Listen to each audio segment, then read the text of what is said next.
Neha, I hope you can still hear? Okay, there was something in between. Okay. Yeah, I was saying that to meet this global climate change, biodiversity, and land degradation targets, this amount will need to triple by 2030. So a lot more resources need to be made available to save ourselves from the looming triple planetary crisis that we find ourselves having walked into. Increased engagement between the private and public sector could indeed help reap benefits in synergies and use the expertise and resources vested in both to work towards sustainable future.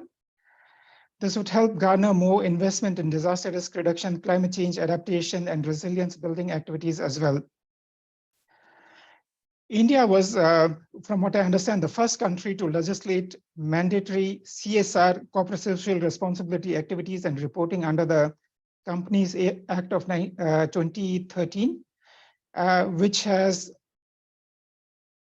drawn a new beginning for CSR in India, where at least like 2% of the average net profits of large companies can be used for enhancing environmental sustainability, biodiversity, and ecosystem restoration activities, among others. Yet at the same time, according to a recent KPMG survey, only 8% of the expenditures were CSR expenditures were spent on environment-related activities. So it clearly shows that much more could be done and should be encouraged. We understand that companies also face many common challenges when deploying their CSR funds, including difficulties in identifying impactful programs. But there are lots of such programs, and I can talk about a project that we are implementing on nature-based solutions in disaster resilience building across many countries, including in India. And we got a cost-benefit analysis of these interventions done by the Public Policy and Economics Department at the University of Massachusetts in the United States. So this study is quite revealing. It shows that for an investment of around $100,000 in our projects in India, in the states of Bihar and Orissa, the benefits from income losses and property damages over a period of time add up to around like $4 million. And if we add like carbon capture and pollution reduction, this figure goes up to $14 million.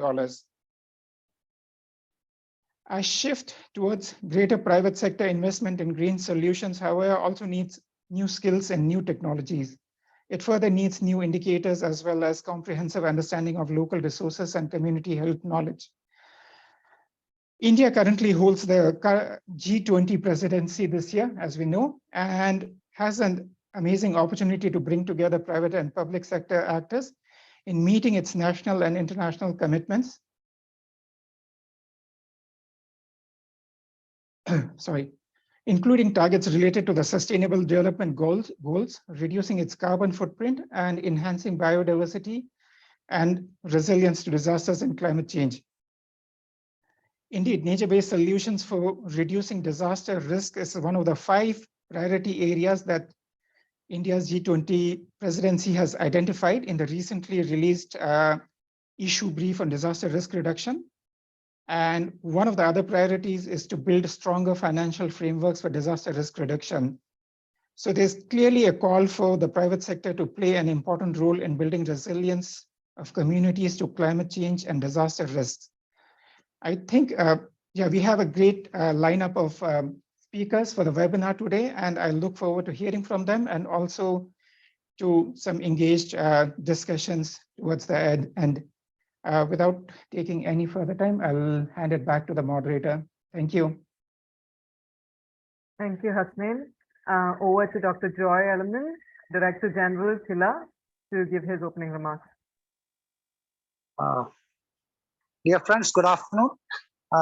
Thank you for joining us. As Hasnain has just mentioned, a lot of speakers are to join us today.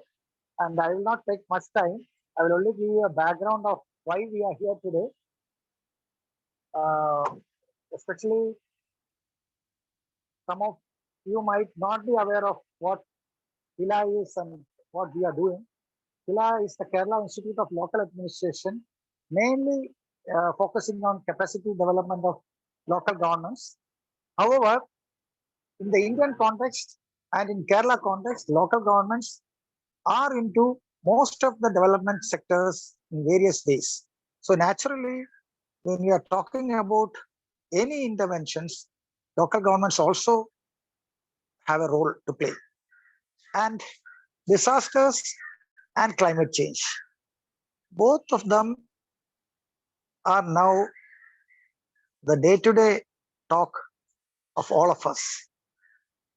The impacts of climate change and the impacts of disasters, the risks associated with all these things are slowly coming out, not slowly, actually, it's fast emerging, and we are all concerned about this. It was in this context that KILA, with the support of United Nations Environment Program, started a program called Ecosystem-Based Disaster Risk Reduction, mainly seeing an opportunity in working with the Mahatma Gandhi National Rural Employment Guarantee Scheme, and in Kerala we have the Ayyankali Urban Employment Guarantee Scheme. Because both these schemes work on land, water, and in a way air also. So which means they cover a lot of things which have something to do with disaster management, disaster risk reduction, and climate change mitigation and adaptation. Some of our experiences over the last 2-3 years are worth disseminating or sharing with all of you. Especially the private sector plays a major role in our development activities across the country. And many a time, most of us ignore the fact that private sector is an important player. It is not only about corporate social responsibility, it is about what the private sector is doing in various development and thematic areas. Because it's not just about the CSR, it is about even the activities, the products, all things related to private sector, which are also part of all these initiatives. So this is how we thought of actually having an interaction or an interface with the private sector, though on a virtual mode, but in the long term, we should also have to have build up a partnership, which not just about KILA or UNEP, but about the various other institutions and organizations also, so that we have a large private sector which is concerned with all these aspects. As I said, we started with ecosystem-based disaster risk reduction and all, but now it is actually about nature-based solutions, which Asneen and Neha might have already told you. So we are actually into that phase where we are talking about the nature-based solutions, and it is here that we expect the private sector also to play a major role. How we can do it and all, which we can discuss post this webinar. After this webinar, we can actually have a long-term partnerships, many of the private sector agencies, as well as we can also have a knowledge platform created where we exchange our ideas among each other with the private sector, and we take this forward. Once again, thank you all for joining us. Thank you, the UNEP and all the speakers who have joined today. Thank you all, and wish you the best. Thank you. Thank you, Dr. Joy. I think we are off to a very good start. Let us now move on to our thematic discussions. Here I will hand over to Mr. Jarin Abraham. Let me introduce Mr. Jarin. Jarin is a high-level consultant, G20, Climate Finance with the Department of Economic Affairs, Ministry of Finance, New Delhi. He's an environmental management professional with more than 10 years of experience in NRM, climate change adaptation, climate finance, and resilience. He has worked with leading international development agencies such as UNDP, DFID, and GIZ before joining the G20 Finance Track Secretariat with the Ministry of Finance, Government of India. Over to you, Jarin. Thank you, Neha. I hope I am audible. Yes, Jarin. So, ladies and gentlemen, I welcome all of you for the first webinar on nature-based solutions, or rather NBS, for green growth, unlocking the potential of public-private collaborations. And it is my pleasure to moderate this webinar that focuses on nature-based solutions and how they can lead to building resilience and green growth at the same time, attracting private engagements with specific experience sharing from eminent experts we have today. So to set the ball rolling, I will have a very brief introduction to the overall theme for the webinar before we move to the enriching presentations. It is a fact that 3/4 of the land and 2/3 of the marine environment have been significantly altered or modified by human actions. And as per reports, 12 million hectares of land is becoming degraded due to unsustainable use every year. And this is in addition to 2 billion hectares, which is already been degraded. The ongoing laws of nature that has eventually become a systemic risk for the global economy. The new Nature Economy report found that over half of the world's GDP depends on nature.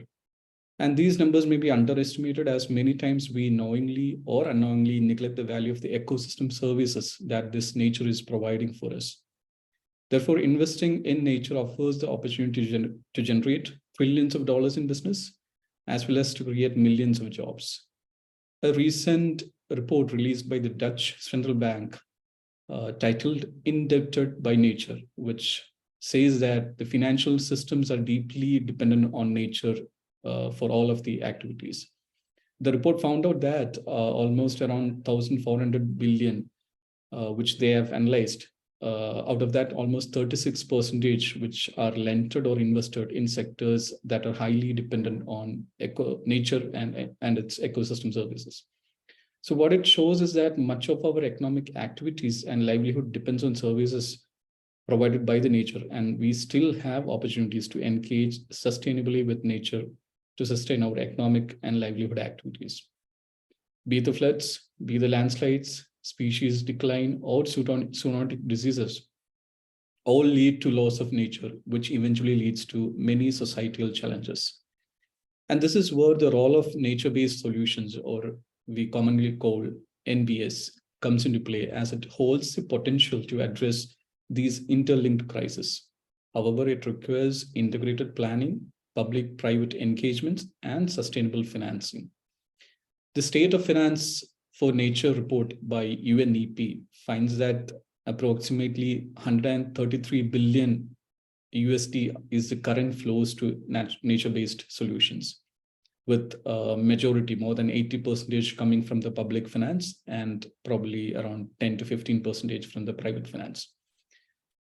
Be it climate change, or be it nature-based solutions or sustainable development, there is a huge gap between the current flow of finance and the quantum required for meaningful and accelerated actions. And that means that there is a window of investment and engagement opportunities in this domain. And this is where policies and regulations are required.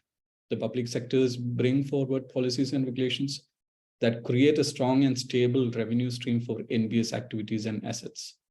The government and public international organizations can also contribute an enabling environment for project development and for scaling it up. Therefore, NPS poses a very good opportunity for private sector engagement. So with this background, today's webinar, which is jointly hosted by UNEP and KILA, is to sensitize the participants on nature-based solutions and the potential opportunities for private engagements in NBS. This has been the first among a series of webinars that is going to follow. And it is expected that through these very specific presentations, we will all get to know what NBS is all about, what is its role in disaster risk reduction, and the opportunities for private engagement.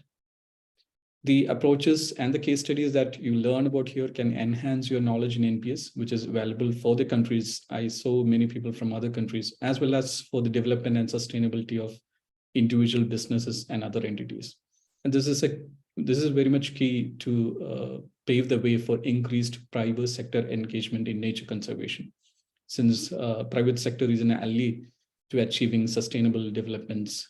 And we all very much look forward to hearing more about and hearing some discussions on how it can be adopted from the representatives we have here for the presentation. So with this few opening remarks, I would like to introduce you to the three eminent speakers we have for this webinar, who will give you an overview of this and will set the stage for a very brief question and answer session later on. So they will take us through the nature-based solutions experiences, their applicability to the practitioners and business communities. So first of all, I'm very much happy to introduce you Karen Sudmeier, Senior Scientist, TH Cologne University from Germany. Ms. Karen is also an independent consultant supporting the UNCCD, the G20 Global Initiative on Land. Formerly, she was a senior advisor, disaster risk reduction with UN Environment and Disasters and Conflicts Branch in Geneva. Karen has over a decade of experience researching, teaching, and publishing on the topic of ecosystem-based disaster risk reduction. She holds a PhD in environmental science from University of Lausanne, Switzerland, and master's degree in international development and forest ecology. Over to you, Ms. Karen, for the presentation on NBS for building resilience. You have 15 minutes, please. Thank you. Well, thank you very much, Jaren. I'm very excited to be here today and very honored to be the first speaker. And I would like to thank the organizers for this opportunity. Can you please confirm whether you can see my slides and if they're in full presentation mode? Yes, Karen. Fantastic. So let me get the timer started and let's hope that my voice holds up to the end, dealing with a cold here. So greetings from France. I live outside of Geneva, and I have been working for almost 2 decades on the topic of nature-based solutions. Well, it wasn't called that back then. It was called more like ecosystem-based approaches. But I've been asked to speak on the topic of nature-based solutions for building resilience. And I'll first start by talking about, well, why is it important and why is it important to the business community? So first of all, I want to show you here the interconnections map, which was published by the Global Risks Perception Survey by the World Economic Forum. This was released just a few weeks ago here in Switzerland. This shows that on top of the list are topics related to environment. And this Global Risks Perception Survey was especially filled out by the business community around the world. Here we see that the failure to mitigate climate change, looking at biodiversity loss and ecosystem collapse are on the top of the list. The same survey, the Global Risk Perception Survey, says that in 10 years, some of the highest risks to the business community is going to be failure to mitigate climate change, failure of climate change adaptation, natural disasters, or do I say disasters and extreme weather events, and biodiversity loss and ecosystem collapse are among the top risks, creating polycrises that businesses around the world need to be aware of. Not only business, but of course, all types, all actors. Now, the IPCC, the Intergovernmental Panel on Climate Change, which is the foremost authority on the topic of climate change, published some reports last year. Some of the key risks to to Asia are urban infrastructure damage due to flooding. And unfortunately, in India, you've had your fair share of flooding. And unfortunately, there's more to come. Related to this is biodiversity and habitat loss. The more we lose habitat, the less land we have available for allowing the water to sink into the ground. More extensive coral bleaching and mortality. Coral reefs are excellent natural barriers, but as they die off, those natural barriers will also die down. Decline in coastal fisheries and risk to food and water security due to increased temperatures extremes. And unfortunately, your country, India, and many others around Asia are highly at risk or exposed to these climate extremes. And they are linked to our ecosystem services. Now, what do we mean by ecosystem services?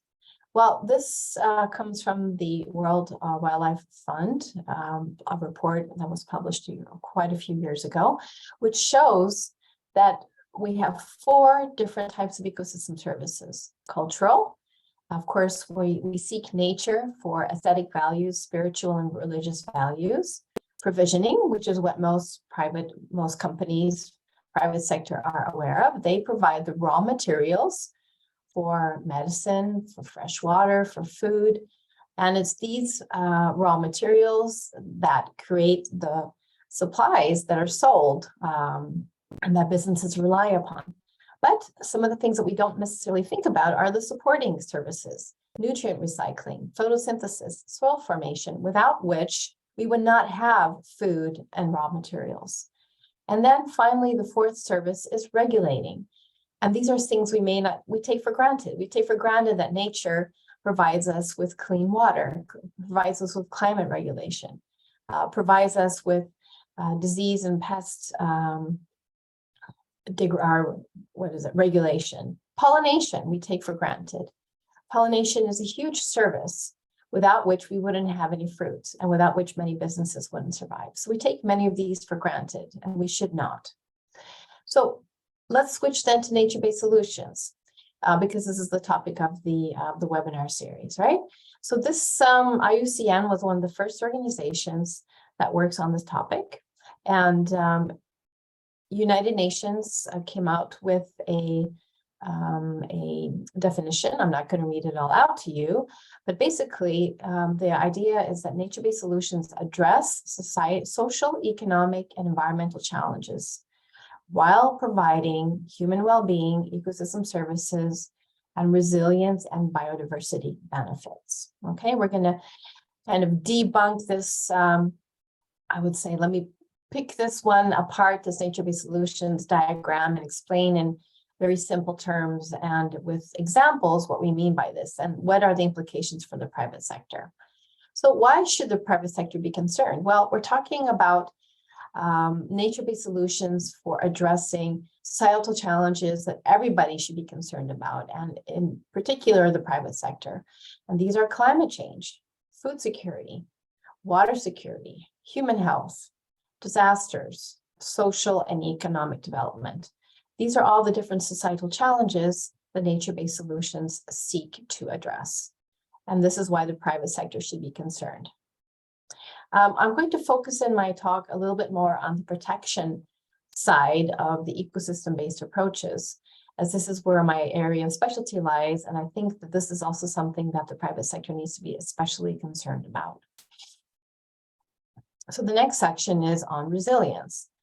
Well, I've spent half my life in academia. I can't help by asking, well, resilience, what is resilience? Resilience to what? Because we can have many different types of resilience. But as a private sector actor, you should be thinking about, well, resilience of my company to climate change, resilience of my company to competition. There can be many different types of ways of looking at resilience. I tend to look at resilience. We often talk about resilience as bouncing back to the normal state after adversity, after a hazard event or after adversity. But I tend to think about resilience as actually bouncing forward, not back.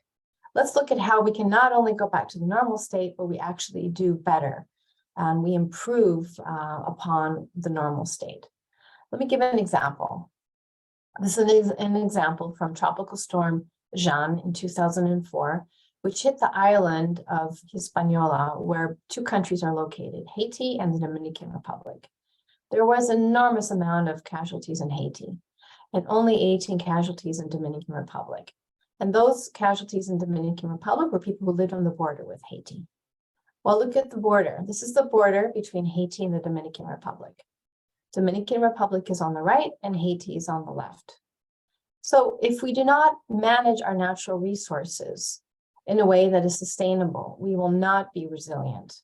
We must manage them in a sustainable way in order to bounce forward and to increase our resilience. We must also manage them in a way that they provide livelihoods benefits for resilience, such as sustainable agriculture. We talked about pollination and drinking water. So this is how we create resilience, is on not only by protecting our people through protecting the natural barriers that protect us, protecting nature so nature can protect us, but also making sure that we maintain the services that also help to feed us.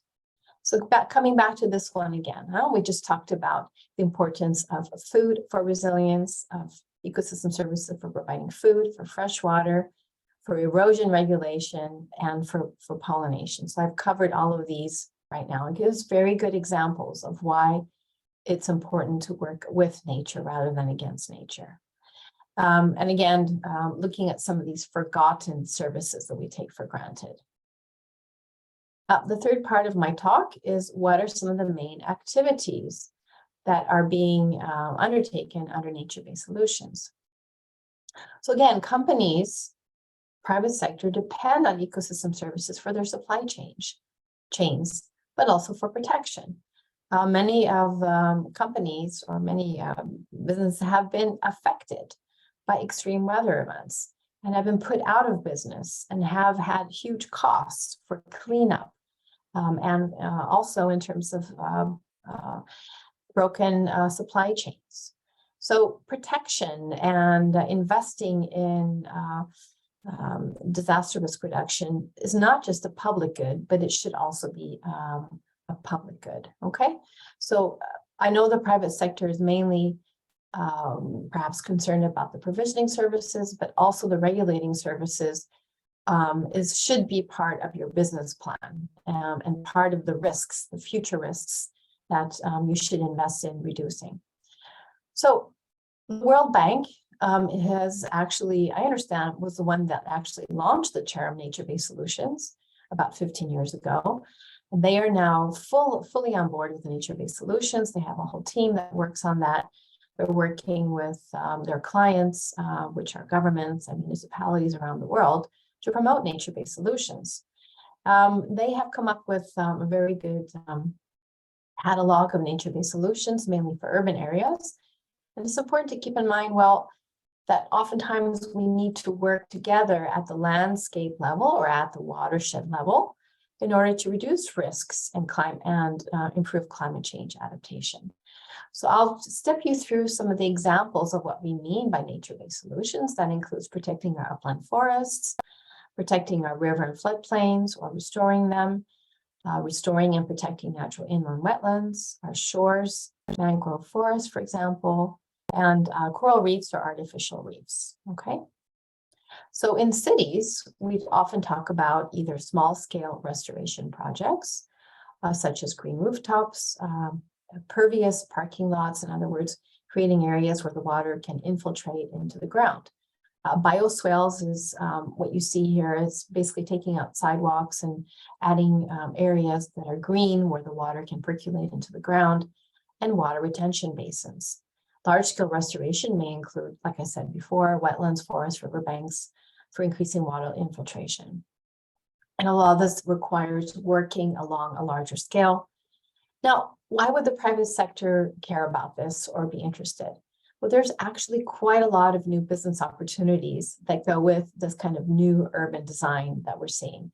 And there is, again, private sector should keep in mind, well, a lot of their businesses might be located in urban areas which are subject to flooding or subject to heat waves.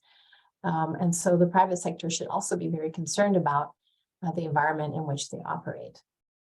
Okay.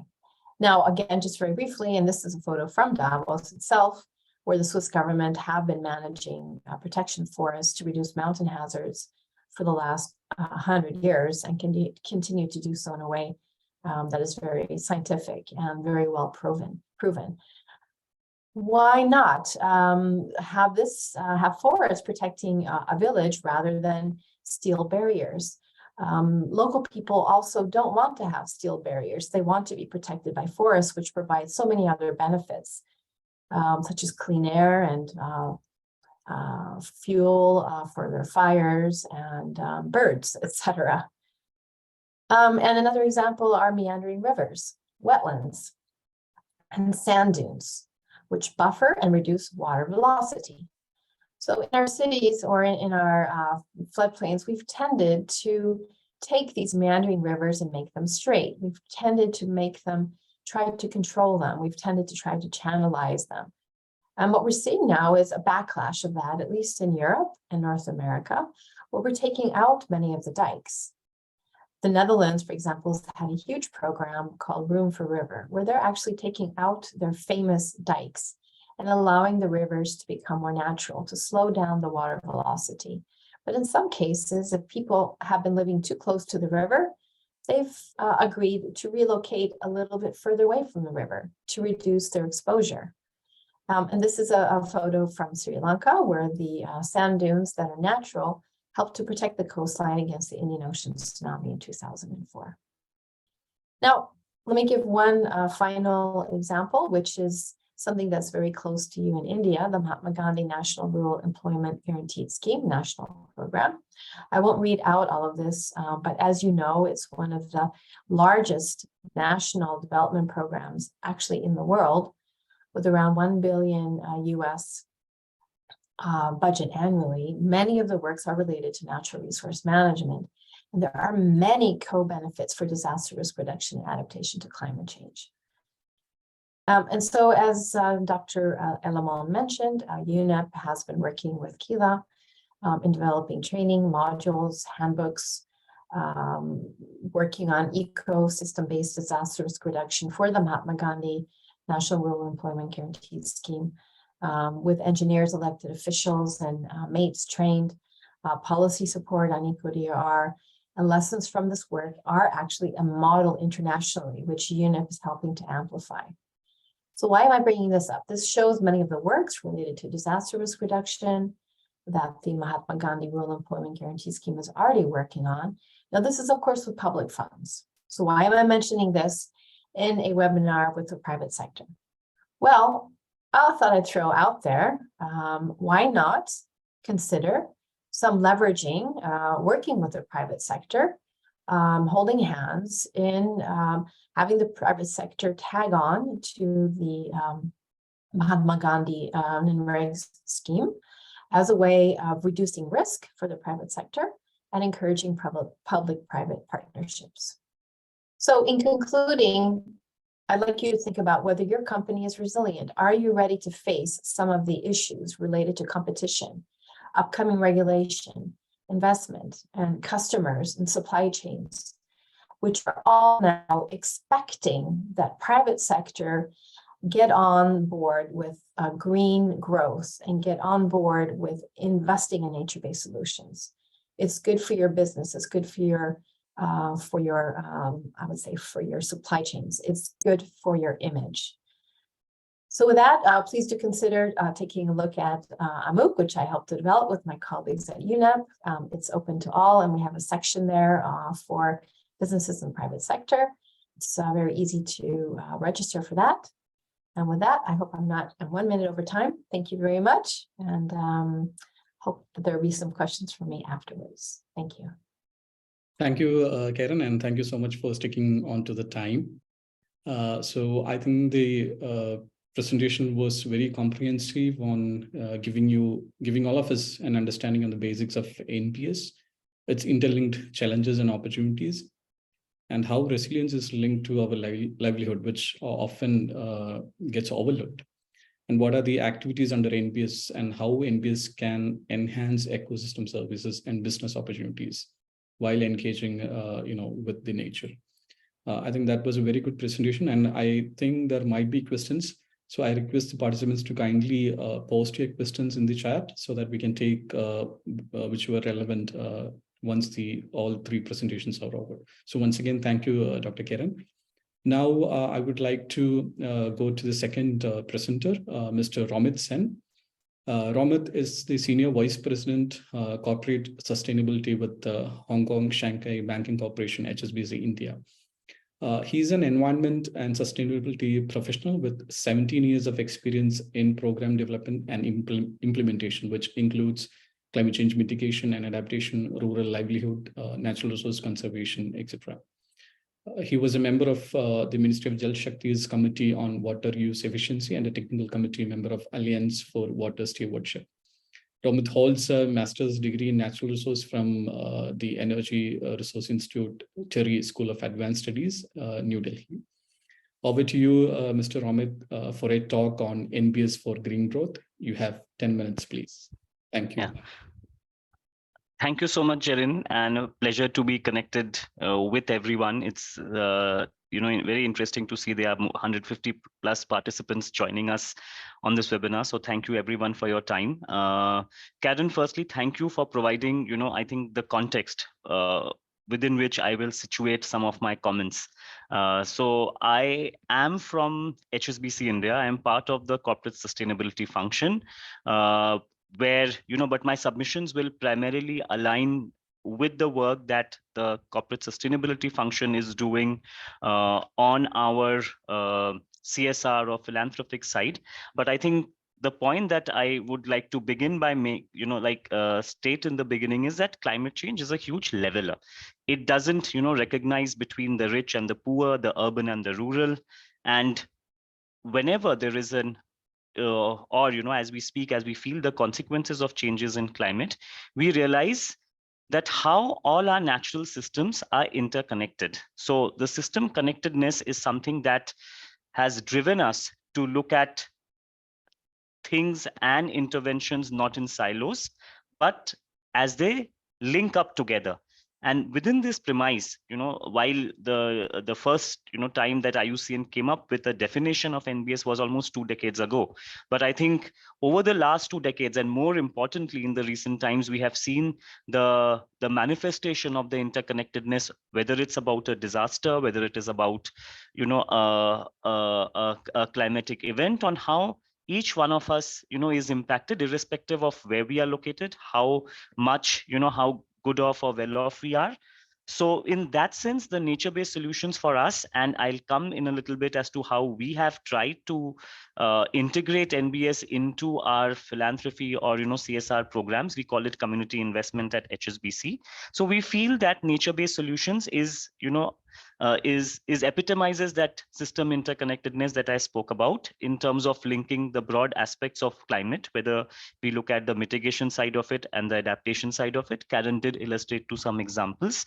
The ecology side of it, where ecology is largely around the soil, water, biodiversity, health, and more importantly, the livelihoods part of it. And this is one aspect which I'll also touch a little later, because in the context of India where we are, irrespective of the economic growth that we have, lives and livelihoods are fundamental and will continue to remain an essential part of our development journey in the times to come. Coming to at HSBC, HSBC globally has, over the years run large programs which has covered specific themes and areas, and this has involved, investment from the bank over a longer period of time. In 2020, the bank, the business side of it, and which is just for information, and because this is information in the public domain, the business made some very stringent commitments. We are a bank, we are a financial institutions, we finance our clients. So in 2020, our business made certain commitments with respect to our future of investments, where we said that we will look at more of green financing, we look at more of, there's also investment around setting up technological solutions. So that's the business side of it. But as the business made these commitments, and some of this is work in progress across the wide geography that we work, on the philanthropy side, HSBC launched a $100 million program called Climate Solutions Partnership. Now, this was a global program which was launched in late 2020, and two important themes that were identified as part of the Climate Solutions Partnership was energy transition, where we said that through our philanthropic grants, we will look at on-ground solutions on how to move from green gray sources of energy to more green renewable sources of energy. The second aspect was nature-based solutions, and where nature-based solutions are focus and approach was more around creating carbon sinks, more around conservation and restoration of important areas like wetlands and mangroves. And I'll also touch upon briefly as to what we are doing in India as part of our nature-based solutions initiative. So as I said, NBS forms an important part of our global philanthropy programs, the climate program that we have. In India, some of our work on nature-based solutions that we are doing with our local partners is spread, one, in the state of Karnataka, where it is more around conservation of wetlands. We look at the restoration, looking at the interconnectedness of wetlands, looking at the ecological side of it, which is more conservation, but also the footprint side of it, as to how does human activities in and around and wetland impact, and how there is a way to work with the communities to reduce their ecological footprint on the wetland. There's also work on the mangrove ecosystems, where we are working in Sundarbans, which is the Ganges, Brahmaputra, Meghna Delta, which is primarily around conservation and restoration of mangroves, looking at community conservation projects. And some of the nature-based solutions is also around developing methodologies.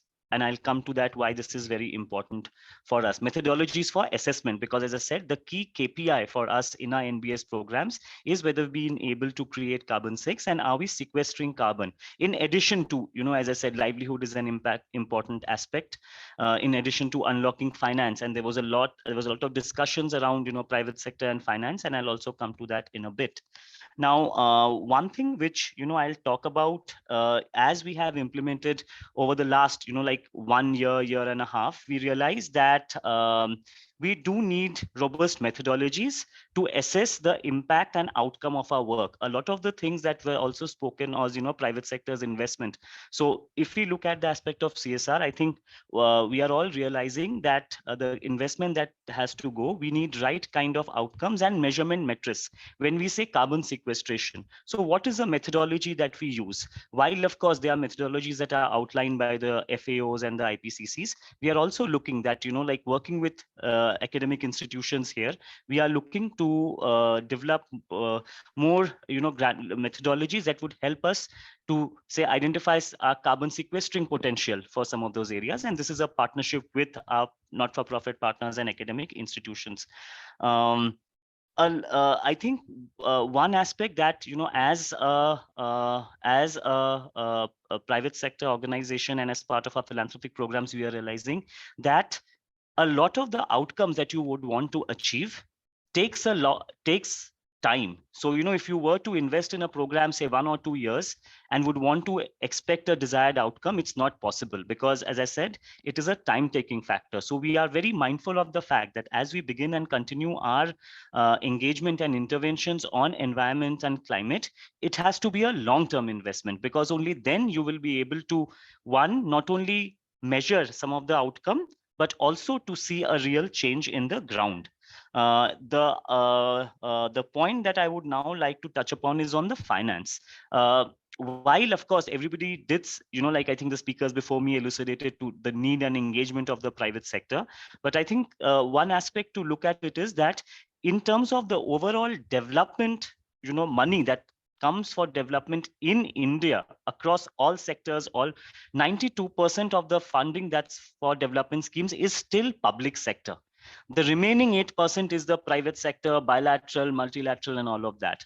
I mean, what we believe is that we could use private sector finance through the work that we do through our CSR or philanthropy to unlock or catalyze some of the public sector funding, to devise solutions where we create a case for convergence at the local level. And Karen did illustrate this example of Mahatma Gandhi National Rural Employment Guarantee Scheme, where one of our NBS projects in Madhya Pradesh has been able to leverage a lot of the public sector finance under MG Narega to look at ecosystem restoration and landscape restoration projects. So as I said, the public sector is going to be will continue to be a large contributor of the finances to the overall development narrative. And I think there is merit in us within the private sector, within the development sector, to see how effectively we are able to create solutions.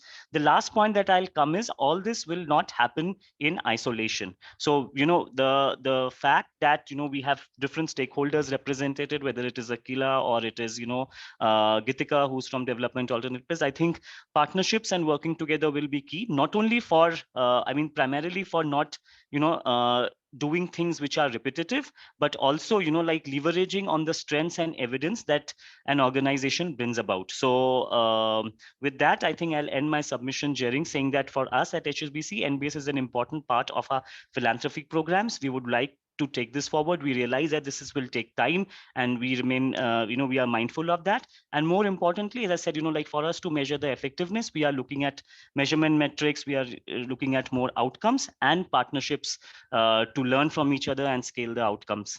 Thank you. I'll stop there, Jared.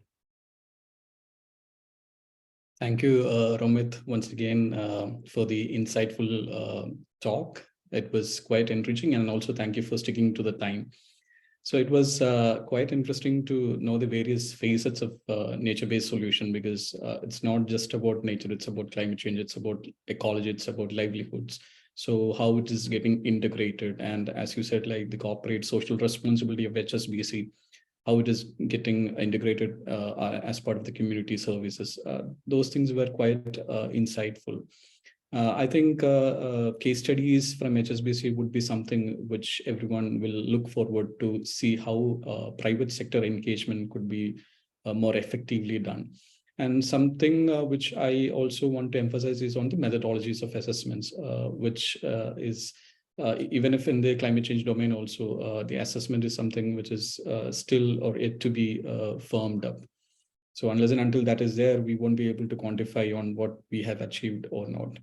And one more thing, as you said, public finance is one thing which is taking much the chunk of the financial support to these actions. Private finance is still a lower amount, but I think public finance could be the one that can de-risk or catalyze private finances, so that the risk return profile of private engagement would be better off.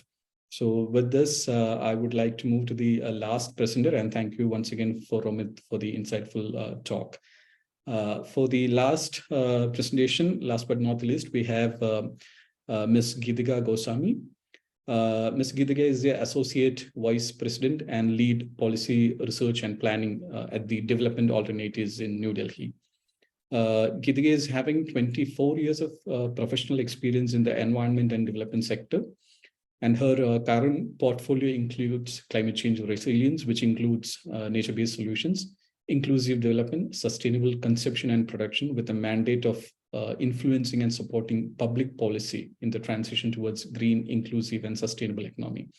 She is an active member of several networks, which includes Green Economy Coalition. She's also working group member of Natural Capital for GGKP in India, IUCN, as well as CSO network for 6 countries, including Climate Action Network South Asia. Before joining DA, Ms. Gitika has worked with WWF India, UNDP, Ministry of Environment, Forest and Climate Change, National Communication Cell, and Windrock International. Over to you, Ms. Gitika, for your presentation on the case study, Pond Ecosystem Restoration in Peri-Urban Areas. You have 10 minutes, please. Thank you. Thank you. So straight away, I want to share my presentation, and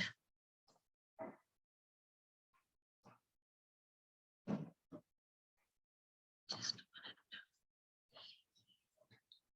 So yeah, can you see my presentation? Yes, it is visible. So yeah, so 10 minutes is really a very short time. So based on the my previous speaker already introduced the importance of NBAs, and with the current scenario of all across the world, we can see that NBS is now the I think the most important in the nature-based solution is the only option that we should adopt in all of our activities, all the development sectors.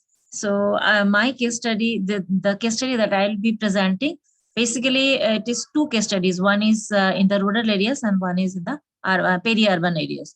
So this is the title of my case study, Pond Ecosystem Restoration in Peri-Urban Areas. So before I start directly to the case study, I very briefly talk about what development alternative, about development alternatives. So our organization, which is a 40-year-old organization, our vision is a world where every citizen can live a secure, healthy and fulfilling life in harmony with nature. And our mission is to design, deliver, and promote scalable solutions that enable better lives and resilient economies for everyone, especially the vulnerable communities, women, farmer, and youth. Our goal is building resilient future together, and these are the 40 years journey. I'm not going to read everything, but these are different milestones that we have done. They are the impact numbers. So we are working on clean environment, the income generation opportunities, and empowering communities. Our approach is, how we do things. We do innovation, incubation, implementation, influence, and impact. And as everybody knows that currently the entire world, we are facing 3 types of challenges. That are resource challenge. The resources include both biotic resources and abiotic resources. We have the challenge of climate change, and we have the challenge of livelihoods. So therefore, to address all those challenges, I think sustainable livelihood and local green enterprise could be the option that we should all work together. So under these 3 impact areas, we work on 9 sectors. So waste management, human settlement, green energy, sustainable agriculture, water, sustainable enterprise, empowering communities, and decent work. This is the sectors that we work. This is our footprint in India. Largely, we are the development alternative. The headquarters is in Delhi, but our Karma Bhumi is in central India, Bundelkhand, where we started our journey in 90s. And that is the area where we work on ground with communities. There are 13 districts, MP and UP, covering MP and UP. We work there, but other areas we work with our partners like Rajasthan, Karnataka, Orissa, Bihar, and everywhere. This is our footprint across the world. So we are largely there in Africa, basically working on this technology transfer. There are also Southeast Asia and Latin American countries.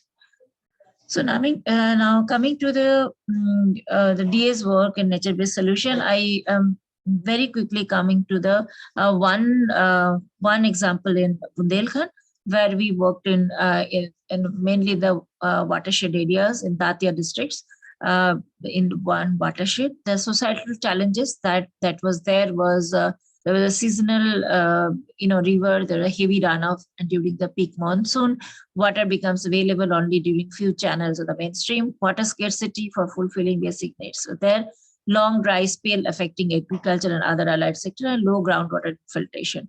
Here, in this particular case study, we are actually looking at these 6 things: the ecological interest, the ecological economics, ecological restoration, EBA, ecosystem-based adaptation, ecosystem-based management, then a green infrastructure and ecosystem-based management, and ABC. As my previous speakers also mentioned, for the nature-based solution, there are 6 principles that work. So one is the food security, enhanced income, water security. Then we have improved biodiversity, community institutions, and recreation, education, and capacity development. So these are 6 main principles that we work. So in this case study, we have actually shown, in what the number of villages which has actually got water security through the watershed management work. We have 100 hectares of non-productive land in 4 villages brought under the productive use of like fodder cultivation, vegetable cultivation, and so on, involving women and youth. We in the cropping intensity and introduction of the new crop in the crop system, that where in Bundelkhand is, as you know, is a semi-arid region. Only 1 crop was possible, but through these ecosystem-based adaptation work, we have actually brought that both the season, in Rabi and Kharif season, we got productive use of the water through check dams and other, and people got their products both in the Rabi and Kharif season, as well as they got income from the vegetable cultivation, so which actually ensure their food security. They're also enhanced income because of this more production. They could actually sell it in the market. And there are also horticultural trees and vegetables that we received from that interventions, and that actually gave them the enhanced income. And there is water security, as I already mentioned. There are in here it is written that 78 wells and 7 villages have improved. Therefore, the quality and water supply is improved in these villages. And solar-based pipe water, drinking water supply that we have provided through this. We also could improve the biodiversity because we did the plantation around those areas, and therefore the biodiversity enhancement also happened. The community institution, since their food security was ensured and water security was ensured, there were several community institutions formed, the community, the watershed committees developed. There is local institution developed, and which actually could see the cohesion among the society. Then there is also the different researcher came to document. There's also educational and capacity development happened at all scale. So this is all the 6 principles of the nature-based solution fulfilled through this case studies. Now I am coming to the highlights of the past work. So we did the pond rejuvenation. That is the detail I'll come.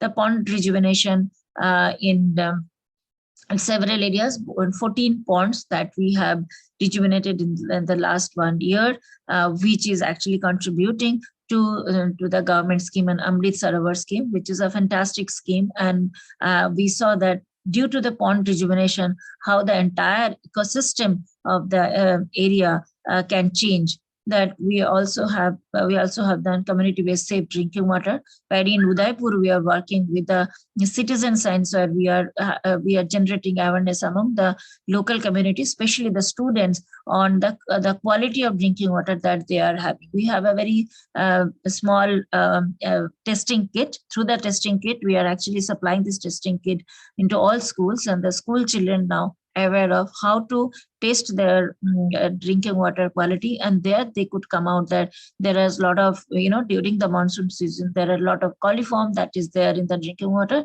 which actually causes the different stomach diseases like diarrhea and so on.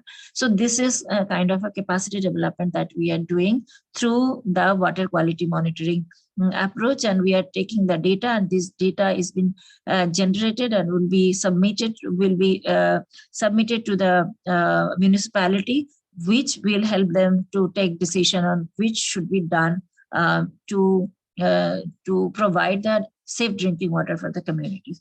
Then we have another tool, which is a very important tool, which is called community radio, where we are communicating to the local communities through community radio channels, where we are actually building capacities of the communities to better adopt to the climate change scenarios. So I can talk about more, but with the paucity of time, I'll just come to this pond rejuvenation. So why the pond rejuvenation was required? Because environmental, where we have seen in several places, India, as you know, this is historically all these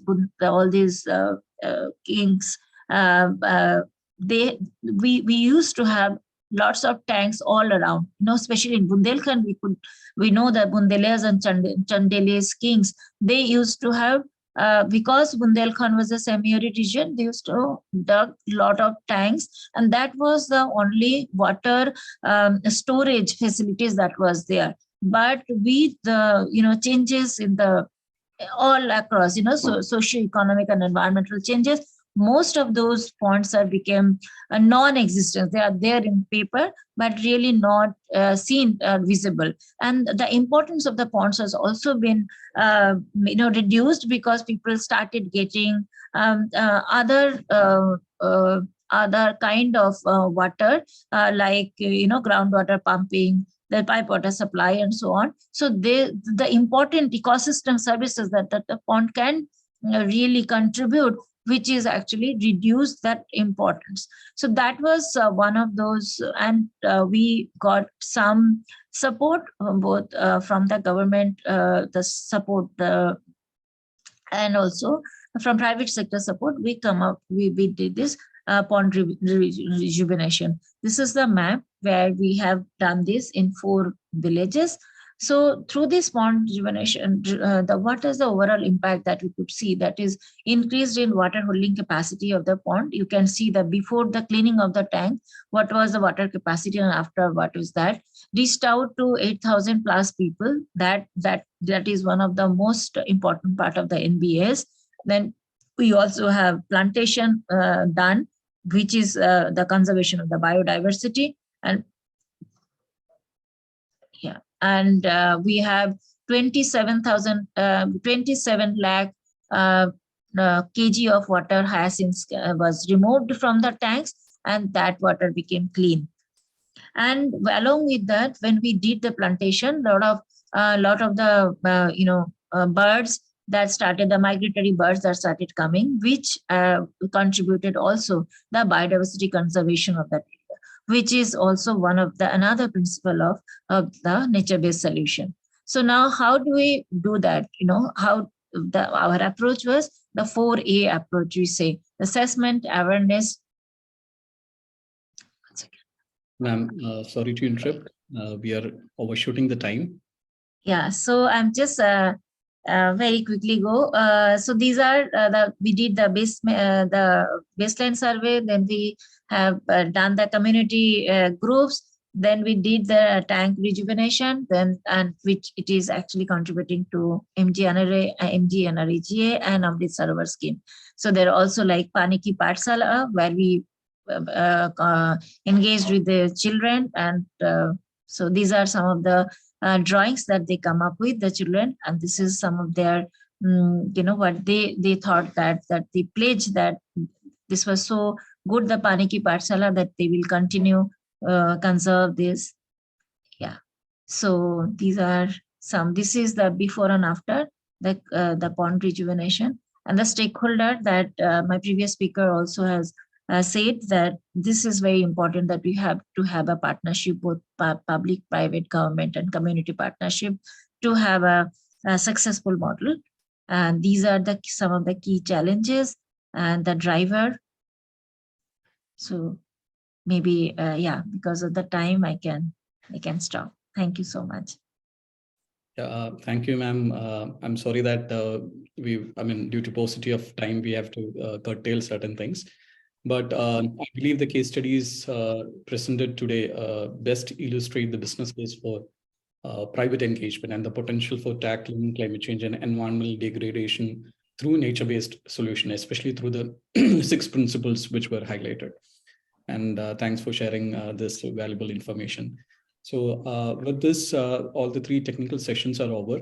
I know there will be a couple of questions. So before that, I would request all the participants to switch on the video for a moment so that we can take a group picture of this webinar.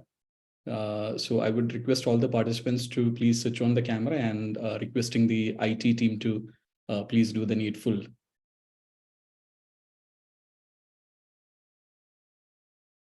Because this will be a good opportunity to see all of you together in a screen. And this happened to be the new normal in which all of us are living. Neha, is it possible? Thank you.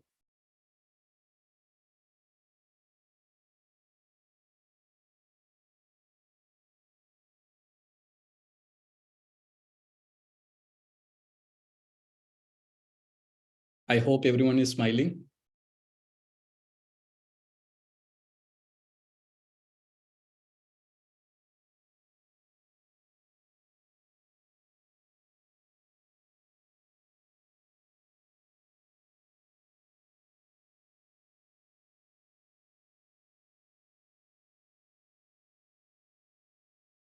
Is it done, Neha?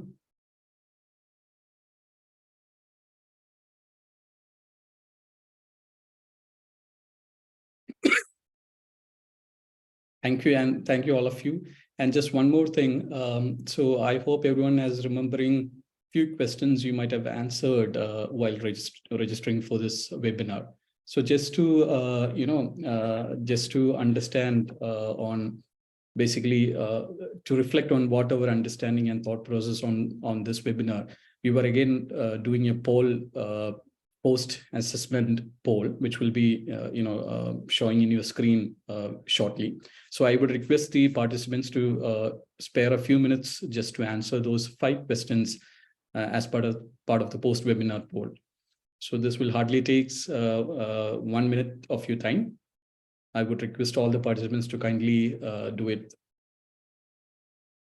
And don't think that this is an examination question or anything. This is basically to reflect on our thoughts, our understanding on this webinar, so that as I mentioned earlier, there will be a series of webinar that's going to follow, and accordingly we could improvise on our contents.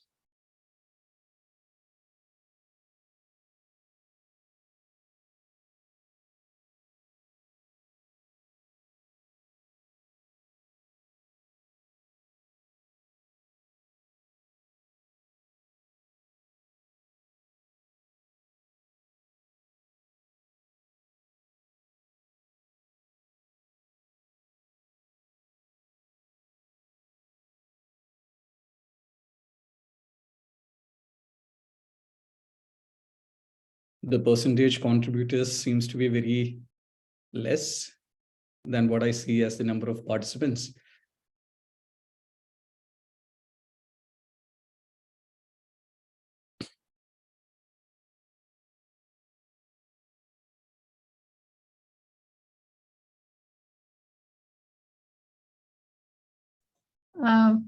Neha, can I ask you, are you going to share this presentation with everybody? Because many of them are asking for the presentation. So I think you have the presentation. Yes, ma'am. We'll share that later. Okay. Okay.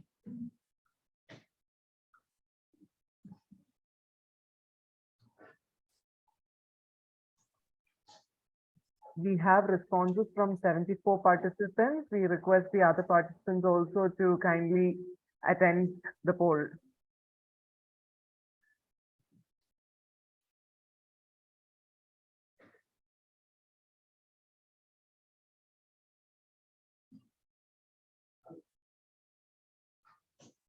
Neha, you are mute.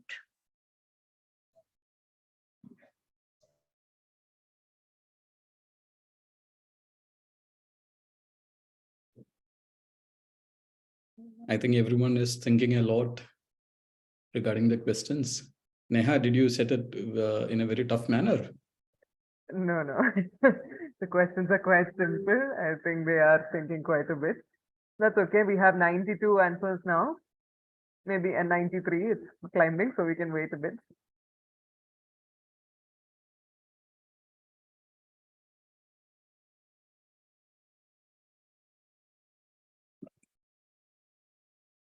Once we end the poll, we will definitely share the results. So please join in.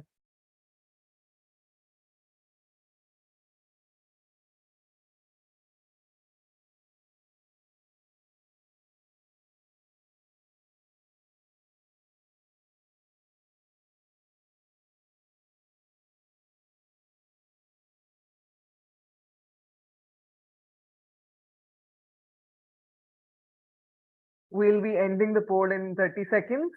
We request anyone else who's still Googling or trying to find the right answer to please give the answer right now. We'll be ending it in 30 seconds. 98, we can get it to 100.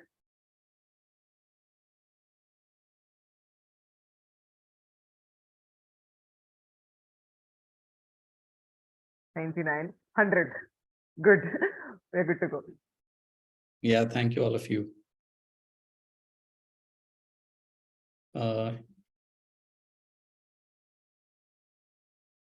Yes, so we are nearing to the closure of the session. So before winding up, I would also like to share a few of the questions that has come up as part of the technical sessions we had. So one question that's on NBS, which is like coming like, are NBS enforced by only the CSR lens? Is it inhibiting adoption of NBS by the private sectors? That is one question. And this directs to Dr. Karen. And the second question is that, what are the nature-based solutions that can be applied to tidal floods in coastal areas as a form of disaster mitigation education for students and affected communities? And another question is on ecological engineering, which combines ecosystem restoration and engineered solution, is a key area in nature-based solution. So with technologies like AI, robotics, drones, etc., whether it can be used in the disaster risk reduction, can these be applied for implementing the nature-based solutions for climate change resilience? Are there any forefront examples or key players in this domain? Would any one of you like to answer the first three questions? I can go ahead if that's okay, and then others can please come in. Sure. Yeah, I saw the first question there on nature-based solutions, if it's just driven by CSR, right? Corporate responsibility. No, I mean, there are now market forces, and I think this is something that our speaker from HPST also mentioned. There are market forces now that are really encouraging. Carbon market, for example, there's a voluntary carbon market now that has a daily trading. This is being driven also not only by private market gains, but also secondly, there are also regulations now in Europe and in North America that are really pushing companies to be investing more in nature-based solutions. So it's not just CSR, but there are market forces. One of the market forces is also not just the carbon trading, but also companies that have, I would say, a greener image. This is, some people are saying this is only greenwashing, but that have an actual sustainability strategy are likely to have an advantage with certain consumers. So there are definitely market forces out there, not just CSR. Tidal floods. I'm not a specialist on coastal areas, but certainly the example I gave on sand dunes is a good one in terms of physically blocking waves. Mangroves are another good example. They tend to be more, of course, more in the lagoons, but as a good nature-based solution for reducing coastal erosion in certain areas. And then ecological engineering. I think there are two parts to this. When we mention ecological engineering or hybrid solutions, what we're talking about there is, for example, we may need to combine seawalls with vegetation to maximize the protection along a coastline. Or we may need to combine gabion walls, like gray engineering, with vegetation along roadsides to really stabilize the roadside slopes, okay? So that's what we often refer to as ecological engineering, hybrid. Now, AI, artificial intelligence, robotics, yes, I mean, certainly, there's a lot that has been used. For example, satellite imagery is absolutely essential for disaster risk reduction, for understanding land use, land changes over time. And also machine learning now is becoming more and more used for detecting landslides and potential areas for landslides, for example, for delineating floodplains. So there are many, many applications. And I know that Indian universities, IITs in India are very strong on this and are expected to contribute more and more to this as this field advances. Thank you. I think I've answered those, hopefully. Thank you. Thank you, Karen. Also, there are two more questions due to paucity of time. I'm sorry that I'm taking only very selective ones. One person is asking whether NBS, is there any plan to include NBS in the educational curriculum? And also one has to know more about NBS solutions, which can be adaptation strategies. So any one of you could please answer. Well, I I don't want may, to monopolize, but please go ahead, Gitika. Please go ahead. So I was, yeah, I saw that question on the including in the curricula. I think that's a very, very important thing. I being from the development sector, I can only recommend, and we have been recommending that NBS to be included in the course curricula, especially from the higher at a higher school and colleges. And the other thing is about your just forgetting that second question. This is It's about NBS solutions, which can be adaptation strategies. yes. So I think this is totally fall into adaptation strategies. So, and that is why NBS is being now so important. The 6 principles that I have mentioned, that's all are climate change adaptation strategies. So I don't know, I mean, how I differently can explain it, but NBS is all, it is adaptation for climate change, it is adaptation against disaster. So yeah, it's completely fall under this. Jared, may I just answer on the educational materials or? On the educational materials, UNEP, when I was with UNEP, has developed a course on ecosystem-based disaster risk reduction, which is now being taught by over 200 universities around the world. And we have also trained Indian university professors on teaching this course. You can also, like I said, find the MOOC. Maybe I'll put the link in the chat, the MOOC, which is open to anybody. But that's at the university level, of course. So I'm glad that Gitika responded on the for primary school.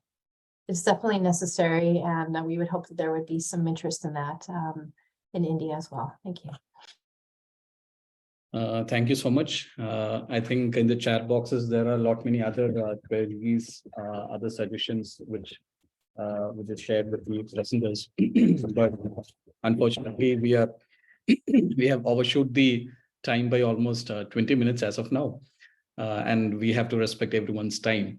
So I think I would first like to thank all the 3 presenters for the technical session for their effort in sharing with us a very comprehensive inputs and thoughts on what NBS is all about, how it is related to the disaster risk reduction, and the specific case study in which how private sector engagement can be done.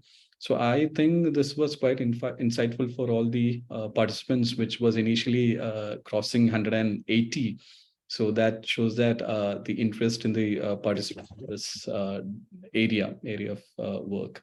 So once again, I thank you all the 3 presenters, and also for sticking to the time. So with this, for winding up from my side, it was great to be part of this webinar because this is a very relevant topic in the present scenario. And the insights shared here is very useful for the practitioners as well as the potential investors who is looking for the opportunities. So with this, I would like to wind up this technical session. And I hope to see all of you probably in the next series, which has been jointly conducted by UNEP and Kila. Now over to Neha for the closing session. Thank you. Thank you so much, Jaren. And thank you so much, everyone, for such a lovely webinar today. Thank you, distinguished speakers and moderator, and all our participants for being such a lovely audience and raising such wonderful questions, and also in taking part in the poll. I strongly believe that we are all the more wiser about what is nature-based solutions, and especially the great opportunities that lie ahead for us in this field. Here, I would like to draw attention to our next webinar in the series, which will be on the 16th at 11:30 a.m. Indian time. That will be on technologies for incorporating NBS and for making informed decisions on NBS with a focus on carbon offsets as well. We will be joined by another distinguished panel on the 16th, and we hope you will also be joining us along with your colleagues and friends as well. The registration link for the webinar is being released now and will also be available on Kila's and UNEP's LinkedIn and other social media handles as well. So thank you once again Thank you, Karen. Thank you, Gitika ma'am. Thank you, Jaren. And thank you, Mr. Romit, in his absence. Thank you so much, team. And thank you so much. Have a good day. Thank you. Good day.